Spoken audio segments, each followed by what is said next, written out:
આજે આપણે બનાવશું સોયાવડીનું શાક. સોયાવડીનું શાક બનાવવા માટે પહેલા વડીને આપણે બાફી લઈશું. 10 થી 15 મિનિટ આને ગરમ પાણીમાં બાફી લઈશું. એકદમ પોચી સરસ રીતે બફાઈ ગઈ છે. હવે આપણે ડુંગળી સુધારી લઈશું.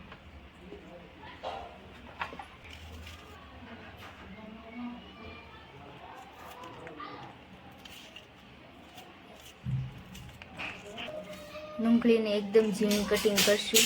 ડુંગળી આપણી સરખી રીતે ઝીણી કટિંગ થઈ ગઈ છે. હવે આપણે ટમેટું સુધારી લઈશું. ટમેટાને ઝીણા કટિંગ કરી લઈશું.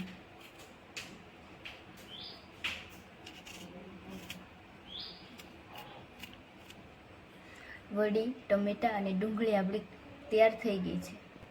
ચાલો આપણે બનાવી સોયાવડીનું શાક. સૌથી પહેલા આપણે કઢાઈમાં તેલ લઈ લઈશું.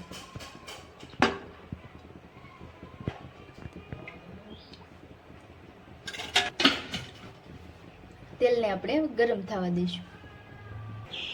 તેલ આપણું સરખી રીતે ગરમ થઈ ગયું છે. હવે આપણે મસાલા નાખીશું. હવે આપણે સરખી રીતે મિક્સ કરી દઈશું. હવે એમાં આપણે થોડી હળદર અને મીઠું ઉમેરી દઈશું, જેથી કરીને આપણી સરખી ડુંગળી સડી જાય.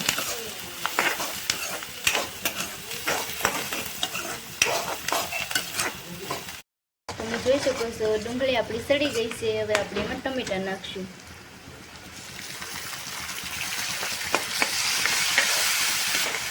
ટમેટા નાખ્યા છે. હવે 2 મિનિટ આપણે સડવા દઈશું.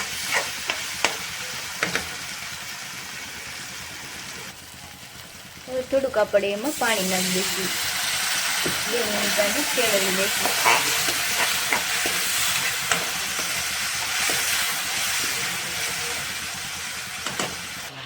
તમે જોઈ શકો છો આપણે ટમેટા અને ડુંગળી સડી ગઈ છે. હવે ગ્રેવી બનાવવા માટે આપણે હવે દહીં લઈશું.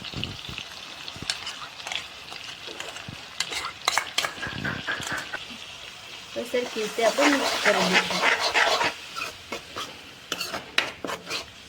જેથી આપણું ગ્રેવી વાળું શાક મસ્ત થશે.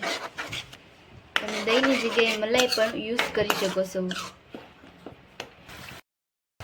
હવે આપણે 1 કપમાં લાલ મરચું પલાળ્યું છે એ આપણે નાખી દઈશું. તમે જેટલું તીખું ખાતા હોય એટલું તમારે નખાય.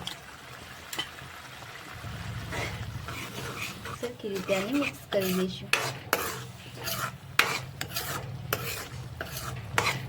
હવે આમાં થોડુંક પાણી ઉમેરી દઈશું.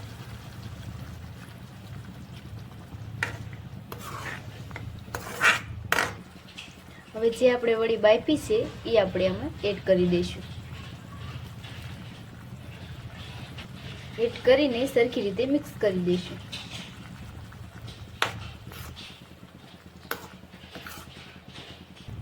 હવે 5 મિનિટ આને ધીમા ગેસે સડવા દઈશું. હવે આમાં આપણે ગરમ મસાલો એડ કરી દઈશું. થોડુંક જીરું પણ નાખી દઈશું. સરખી રીતે આને હલાવી લઈશું.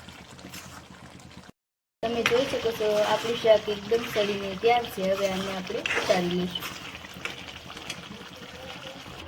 તમે જોઈ શકો છો સોયાવડીનું શાક આપણું એકદમ બનીને તૈયાર છે. હવે આપણે એમાં લીંબુનો રસ એડ કરશું. થોડી કોથમરી એડ કરશું. અમારી રસોઈ તમને ગમી હોય તો અમારી ચેનલને સબસ્ક્રાઇબ કરી દેજો.